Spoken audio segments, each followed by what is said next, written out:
Hello everyone, उम्मीद है आप। I am Kritika Sharma and welcome. Student, आज हम डिस्कस करने वाले हैं बायोलॉजी का चैप्टर नंबर 20। इसके साथ आपका कंप्लीट चैप्टर मतलब क्लास 11 के खत्म हो जाएंगे। हम चैप्टर वाइज एमसी डिस्कस कर रहे हैं, डिटेल में डिस्कस कर रहे हैं। देखो, क्वेश्चन इस तरीके से फॉर्म कि आप सारे के सारे टॉपिक यहाँ पे कवर हो रहे हैं। सो चलिए डिस्कस करते हैं। देखिए, बात में क्लास स्टार्ट करने से पहले हमारी ऑनलाइन अवेलेबल है एचपीटेट मेडिकल और मेडिकल। किसी को भी कोर्स परचेज करना हो तो दिए गए नंबर पे कॉल एंड किसी को भी कोई भी डाउट होगा तो भी आप नीचे दिए गए नंबर पे कांटेक्ट कर सकते हैं। और किसी को भी अगर पीडीएफ्स चाहिए, जो भी हम कंटेंट यूट्यूब पे प्रोवाइड करवाते हैं, वो आपको हमारे टेलीग्राम चैनल पे मिल जाएंगी। टेलीग्राम चैनल का लिंक नीचे डिस्क्रिप्शन में दिया है। और किसी को भी पर्सनल गाइडेंस चाहिए हो, बायोलॉजी के सब्जेक्ट से रिलेटेड ट्यूशंस चाहिए, ऑनलाइन ट्यूशंस चाहिए, तो नीचे दिए गए नंबर पर कॉन्टैक्ट कर सकते हैं। हम पर्सनली सारी चीज़ें हैंडल करेंगे। तो चलिए बात करते हैं आज हम ह्यूमन फिजियोलॉजी का लास्ट चैप्टर, जिसका की नाम है chemical control and coordination. Body में केमिकल्स कौन कंट्रोल करता है और कैसे कंट्रोल करता है, वो हम डिस्कस करेंगे, राइट। तो चलिए डिस्कस करते हैं। देखिए, बात करें हम chemical control and coordination topic की, तो इसमें हमारा फर्स्ट क्वेश्चन बनता है। देखो, इसमें हम हार्मोनल कर, जो भी हमारी बॉडी में केमिकल्स होते हैं। देखो, हमारा मूड बढ़ रहा है, पढ़ने का मन कर रहा है, तब भी केमिकल रिलीज होता है, नहीं कर रहा है तब भी केमिकल रिलीज होता है। यानी हमारी बॉडी में जितनी भी एक्टिविटीज होती हैं वो सारे हमारे केमिकल कंट्रोल की वजह से ही होती है। और वो डिपेंड करेंगी कि हम क्या खाते हैं क्या नहीं खाते डे टू डे लाइफ में। तो चलिए बढ़ते हैं आज के फर्स्ट क्वेश्चन की तरफ। Which of the following heterocrine gland. तो टाइप के हम ग्लैंड्स के बारे में पढ़ते हैं। एक एक्सोक्राइन ग्लैंड, एक एंडोक्राइन ग्लैंड एंड हिट्रोक्राइन।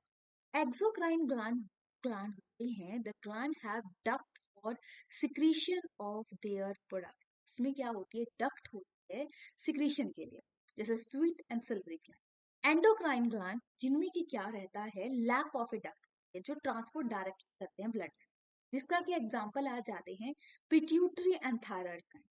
बाकी बात करें तीसरा हिट्रोक्राइन, ऐसे ग्लैंड जो दोनों के कॉम्बिनेशन में बिहेव करते हैं, यानी sometime act as a exocrine gland and sometime act as a endocrine gland।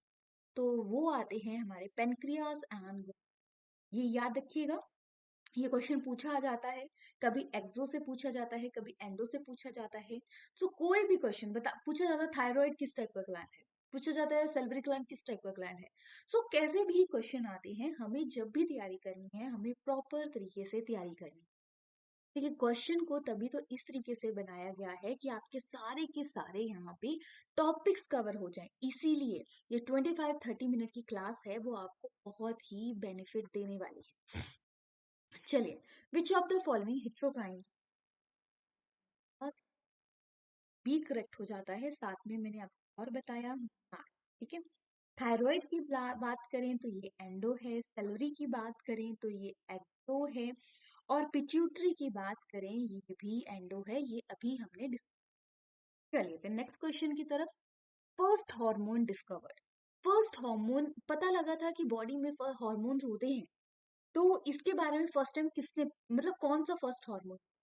तो फर्स्ट हार्मोन जो डिस्कवर हुआ था वो क्रिएटिन है, ठीक है, जो कि ड्यूडेनम के पास से रिलीज हो। अब ड्यूडेनम किस पार्ट है, ड्यूडेनम स्मॉल इंटेस्टाइन का पार्ट है, याद रखिएगा, ये भी पूछा जाता है। सिक्रेटिन कहाँ से रिलीज होता है, फर्स्ट हार्मोन कौन सा है। देखो, अगर पूछा जाए फर्स्ट हार्मोन जो डिस्कवर हो वो सिक्रेटिन है, और जो फर्स्ट आइसोलेटेड हार्मोन है वो, याद रखिएगा, कोई भी क्वेश्चन पूछा जाता है। एमएसएच की बात करें, ये मेलानोसाइट स्टिमुलेटिंग हार्मोन है। SH SH TSH thyroid stimulating hormone है, जो कि थायराइड ग्लैंड की एक्टिविटी को नर्चर करने में मदद। Next question is term hormone. देखो, हार्मोन के बारे में इसका नाम किसने दिया। डिस्कवरी की बात करें तो स्टार्लिंग एंड बैलस ने डिस्कवरी की, विलियम बैलस ने और स्टार्लिंग ने हार्मोन्स के बारे में बताया था, सिक्रेटिन हार्मोन्स के बारे में बाकी बात करें टर्म, टर्म दी थी स्टार्लिंग ने। हार्वे की बात करें, विलियम हार्वे, जिन्होंने सर्कुलेटरी सिस्टम के बारे में बताया था। और विटकर की बात करें, इन्होंने 5 किंगडम सिस्टम के बारे में बताया था। ये चीज आपको याद रखनी। अब विच of the following essential for thyroid, देखो इनमें से कोई एलिमेंट है, अगर इसमें किसी एक की कमी हो जाए, मतलब किसी इनमें से एलिमेंट की कमी हो जाए, तो थायराइड ग्लैंड वर्क ही नहीं कर पाता, और उसके लिए बोला था नमक खाया जाए, क्योंकि यहाँ पे होता है आयोडीन। ठीक है, आयोडीन की कमी से थायराइड, जस्ट पहले बोला था ना, थायराइड मतलब आयोडीन की कमी से गोइटर होगा, बहुत सारी ऐड आती थी, नमक खाओ गोइटर की हो जाएगी, गला सूज जाता था। बट जस्ट नॉट यही प्रॉब्लम होती है थायराइड। थायराइड हमारी बॉडी की सारी एक्टिविटी को अफेक्ट करता है, चाहे वो किसी से भी रिलेटेड है। तो याद रखिएगा, आयोडीन जस्ट नॉट हमारे गोइटर को ही ठीक करता है, ये हमारे बहुत सारी और प्रॉब्लम भी हमारी बॉडी में, जैसे किसी का फैट बढ़े जा रहा है, किसी का फैट लॉस हो जा रहा है, बॉडी में पेन, थकान होना, ये भी रीजन होते हैं थायराइड से ही। जैसे बॉडी का एक होता है T3 थायराइड स्टिमुलेटिंग है, तो जिसकी वजह से एनलार्जमेंट ऑफ साइज, बॉडी का बड़ा जा रहा है, उसका साइज बढ़ा जा रहा है, हाइट छोटी रहती है, वेरियस हार्मोन, वेरियस फंक्शंस हैं थायराइड। चलिए फिर बात करें हम next, decrease BMR, IQ, BP, adult is called. ये सारी चीजें ना आयोडीन के बैलेंस से हो।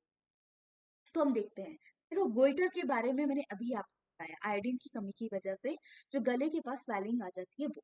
हेजिमोटो डिजीज, ये है ऑटो इम्यून थायरोडिज्म, क्योंकि इम्यूनिटी पे सबसे ज्यादा फर्क पड़ता है।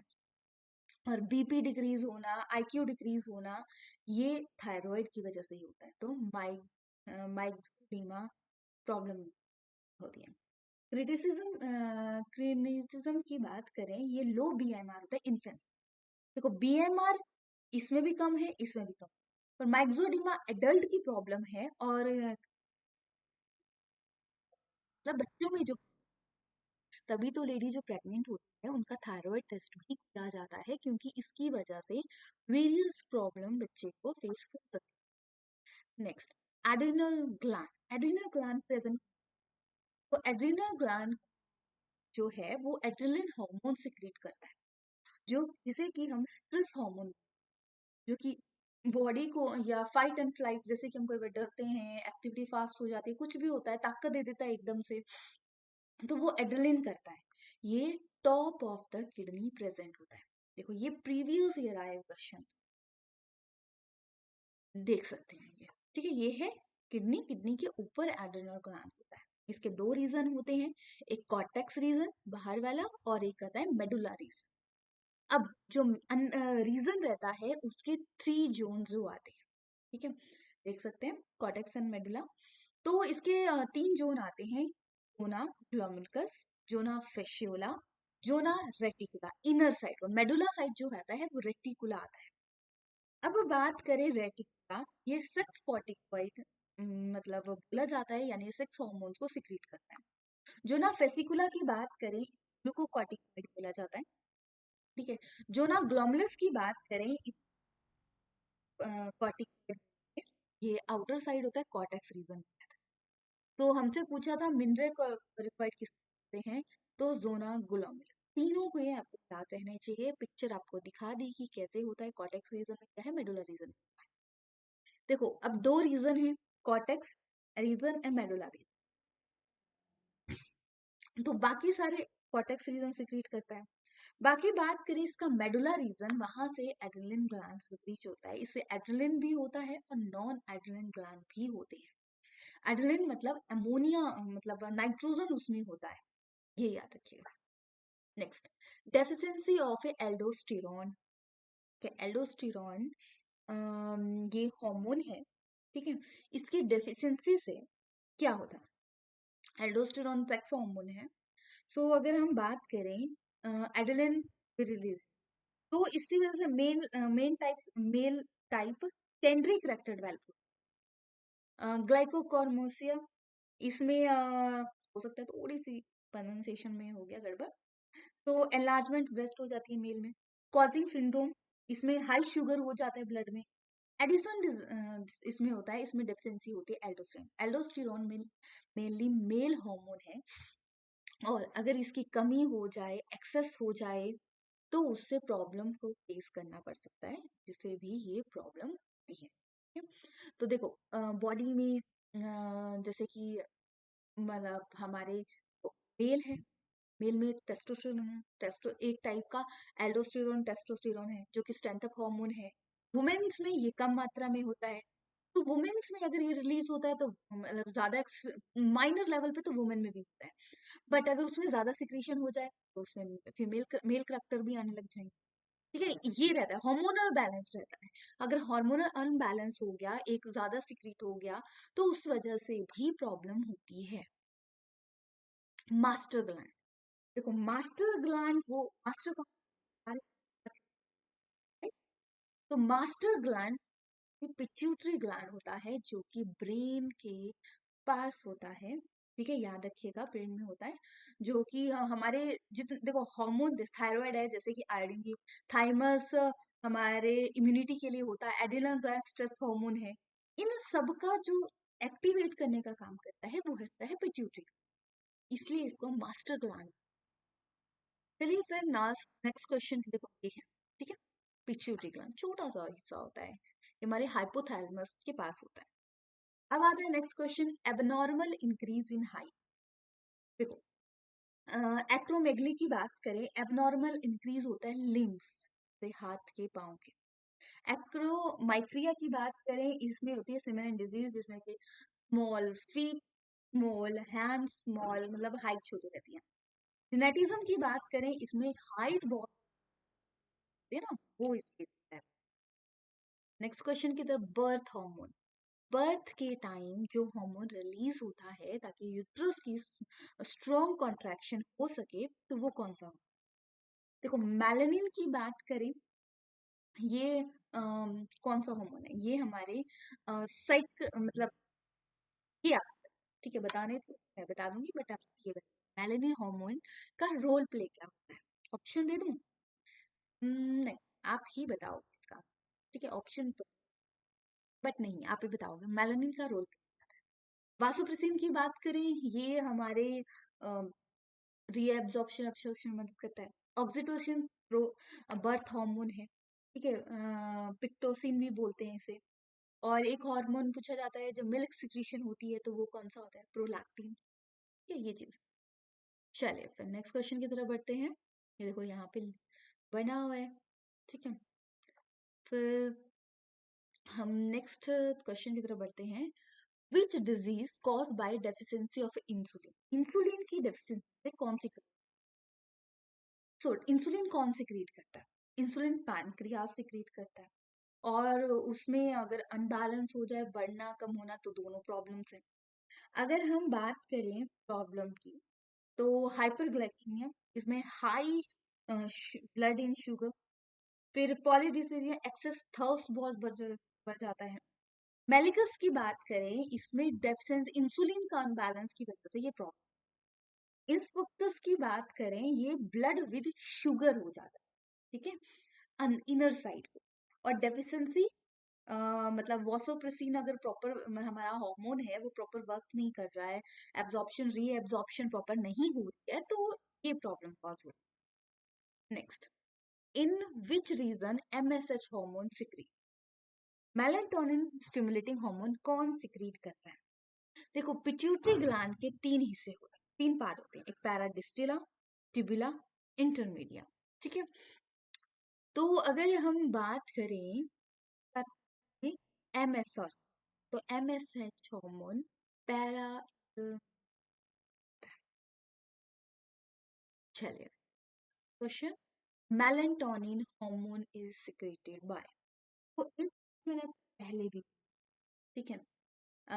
अब आप में आप आई थिंक क्लियर हो जाओगे इस क्वेश्चन के बाद। Melatonin hormone, melatonin hormone pineal body secrete करता है जो ब्रेन पार्ट होता है, और इसका रोल प्ले क्या रहता है कि ये हमारे साइकिल हार्मोन है, रिदमिक साइकिल। जैसे कि डेली हमें पता है इतने बजे उठना है तो नींद खुद खुद जाती है, तो ये वो साइकिल का। ठीक है, थाइमस को अभी हमने बात की थी, थ्रोन ऑफ इम्यूनिटी बोला जाता है। ठीक है, तो मेलेंटोन नीचे वही है, पिट्यूटरी को हम मास्टर ग्लैंड बोलते हैं क्योंकि ये सारे हमारे हार्मोन्स को कंट्रोल करता है। ठीक है, ये है। अब इस्थिमस ऑफ लैगर को देखो, पहले तो पैनक्रियास के बारे में पढ़ते हैं। पैनक्रियास में छोटे छोटे बॉक्सेस बने हैं, जैसे कि उसका हमने एक पार्ट लिया। ठीक है, उसमें 3 टाइप के सेल होते हैं, एक अल्फा, बीटा और गामा। ठीक है, इसमें से अगर हम एक चीज को पकड़ें, उसमें 3 टाइप के सेल होते हैं, अल्फा, बीटा और गामा। ठीक है, तो अगर हम बात अल्फा, वो सिक्रीट करते हैं हमारे, देखो जैसे मैंने बताया पैनक्रियास है, पैनक्रियास के हिस्से हैं, इसको स्टिम्पस ऑफ लैगर हम बोलेंगे। उसमें से अल्फा सेल होते हैं, कोई ब्लू, रेड, वाइट, अलग अलग तरीके से शो किया जाता है। अल्फा सेल की बात करें, ये सिक्रीट करता है ग्लूकागॉन। बीटा सेल की बात करें, ये इन इन isthmus of glucagon which help in secretion of a secrete insulin hormone, यहाँ पे आना था। तो वो मदद करता है बीटा सेल। ठीक है, गामा सेल की बात करें, ये प्रिकर्सर होता है alpha and beta.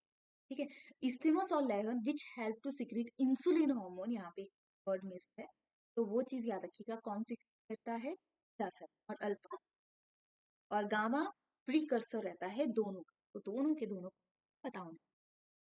Next question is which of the following male hormone, देखो एस्ट्रोजन एंड देखो पर्टिकुलरली ऐसा नहीं बोला है, सभी हार्मोन सब में होते हैं, पर कुछ एस्ट्रोजन एंड प्रोजेस्टेरोन। थाइमस की बात करें, ये दोनों में होता है, जिसे हम थ्रोन ऑफ इम्यूनिटी बोलते हैं। टेस्टोस्टेरॉन की बात करें तो टेस्टोस्टेरॉन मेल हार्मोन होता है। ठीक है, ये याद रखिएगा। फिर विच of the following not secreted in the placenta, placenta होता है जहां पे बच्चा ग्रो कर रहा होता है। ठीक है, तो प्लेसेंटा की बात करें तो प्लेसेंटा में इसमें कौन सा हार्मोन होता, तो एस्ट्रोजन भी होता है। जैसे प्लेसेंटा मतलब जहाँ पे बच्चा कर रहा होता है मदर, तो उसमें बहुत सारी चीजें आते हैं, खाना, पाँव में स्वेलिंग, वेरियस, इसलिए होता है क्योंकि चेंज हो रहे हैं। तो एस्ट्रोजन, टेस्ट, ठीक है, ये सारे हार्मोन उसमें होते हैं, एमएसएच नहीं होता। ये आपको पता है ये कहाँ से सिक्रीट होता है, अभी हमने डिस्कस किया। Next question, corpus luteum produce, corpus luteum मतलब फंक्शनिंग को कौन कंट्रोल करता है, तो कॉर्पस ल्यूटियम, ये जैसे ये एक साइकिल रहता है, जब जैसे मेंस्ट्रुअल साइकिल रहता है वुमेन्स में, तो 28 डेज का पीरियड नॉर्मल रहता है, बाकी अप डाउन चेंजेस रहते हैं। तो सबसे पहले फर्स्ट डे होता है, फॉलिकल फिक्स होता है, डेवलप हो रहा है, फिर ल्यूटियल, फिर मेंस्ट्रुअल, 3-4 फेजेस होते हैं। तो उस फेज में एक कॉर्पस ल्यूटियम बनता है, येलो सी बॉडी, तो उस चीज को बनने में कौन सा हार्मोन रिस्पॉन्सिबल होता है, ये चीज, तो इसमें मदद करता है प्रोजेस्टेरोन। येलो बॉडी भी बोला जाता है, ल्यूटियल बॉडी बोला जाता है इसको, इसलिए ल्यूटियल फेज हम उसको कंसीडर करते हैं। पहले फॉलिकल फेज, फिर ल्यूटियल फेज, फिर आ जाता है प्रील्यूटियल, या हम उसको बोलेंगे प्री मेंस्ट्रुअल फेज। ठीक है, तो वो चीज आपको याद है। Anti diuretic hormone is also known as, anti diuretic hormone जो कि हमारी बॉडी में बैलेंस बनाने में मदद करता है, मतलब रीएब्जॉर्प्शन, एब्जॉर्प्शन, एक्सक्रीशन, इसमें मदद करता है वो। तो वो आता है वासोप्रेसिन। कौन सा आता है, वासोप्रेसिन। सिक्रेटिन अभी हमने किया। गैस्ट्रिन स्मॉल इंटेस्टाइन में होता है, डाइजेशन में मदद करता है। रानिन मिल्क की डाइजेशन में मदद करता है, जब बच्चा है छोटा सा तो उसको डाइजेशन के लिए मदद करता है। चलिए next question, which hormone control blood calcium level, तो कौन करता है कैल्शियम लेवल को, देखो एक पढ़ा था हमने थायराइड, जो आयोडीन से होता है, बाकी एक होता है उसी के साथ अटैच होता है, उसके अंदर होता है, वो आता है पैराथायराइड। 4 नंबर होते हैं ये। ठीक है, 4 मतलब छोटे छोटे होते हैं थायराइड के, तो वो कैल्शियम लेवल को चेक करता है, बैलेंस करने में मदद करता है। ठीक है, ये याद रखिए। ग्लूकागॉन हमने अभी सिक्रेट किया कि अल्फा सेल से रिलीज होता है। ACTH ये मतलब पिट्यूटरी ग्लैंड से सिक्रेट होता है। इंसुलिन के बारे में। Who is father of A endocrinology? बात करें थॉमसन एडिसन, ये है फादर ऑफ ए एंडोक्रिन। इंदोवन की बात करें, ECG के फादर। पश्चिर की बात करें, इन्होंने फर्मेंटेशन की बात। विटकर की बात करें, क्या बोला था? फाइव। चलिए, Graves disease. Graves disease hyper activity होता है, हाइपर कम मात्रा और एक हाइपर एक्स्ट्रा। तो ग्रेव डिजीज तब होता है जब हाइपर एक्टिविटी होती है थायराइड। तो ये option A is the correct. Next question is Sertoli cell are nourishing cell in the testes. This also secreted the hormone. तो Sertoli cell क्या है? ये टेस्टिस से कौन कौन से हार्मोन सिक्रीट करते हैं, ये क्लास 12 का पूरा टॉपिक, तो मेन तो हम वहां पे डिस्कस करेंगे। बाकी बात करें इनहिबिन हार्मोन जो होता है वो सेरेटली से नरिशिंग, मतलब उसके लिए मदद कर। ठीक है, इसका क्या रोल होता है वो हम नेक्स्ट चैप्टर में डिस्कस करेंगे। रिलैक्सिंग प्लेसेंटा से होता है। गोनाडोट्रोपिन की बात करें, ये secrete FSH and lutein hormone. Testosterone की बात करें, ये male hormone. Next, in a man removal of A parathyroid gland. ठीक है, अब हमने अभी पढ़ा था पैराथायरॉयड ग्लैंड क्या करता है, कैल्शियम लेवल। अगर माना कैल्शियम चला तो वो बैलेंस, बॉडी का प्रॉपर फंक्शन नहीं हो पाएगा, उसमें गड़बड़ आ जाएगी। तो वो उसकी वजह से टाइटनी हो जाती है, लॉक जॉ होते हैं। एक्रोमिगली क्रीज कर जाती है limbs. Polyuria, excess of urination हो जाती है। डायबिटिक इंस्पिकुअस ब्लड शुगर, ये कंडीशन रहती है। ठीक है, ये यहाँ पे होते हैं पैराथर, दो इस साइड होते हैं, दो इस साइड। ठीक है, ये याद रखिए। सो इसके साथ हमारी क्लास फिनिश होती है। किसी को कोई डाउट होगा तो अगर आपको लगता है मैम इस टॉपिक अच्छे से समझा दीजिए, तो ज़रूर आपके लिए हम टॉपिक को बहुत अच्छे से समझाएंगे। तो आप अगर आपको लगता है कमेंट कीजिएगा, डेफिनेटली जल्दी ही आप इसके ऊपर वीडियो मिल जाएगी। हम आप कोशिश करते हैं कि अच्छे से अच्छा गाइड करवाएं। और अगर आपको हमारी वीडियो अच्छी लगी हो, हेल्पफुल लगी हो और फायदा हो रहा हो तो लाइक शेयर कीजिएगा सब, क्योंकि आपके लाइक शेयर हमें मोटिवेट करते हैं और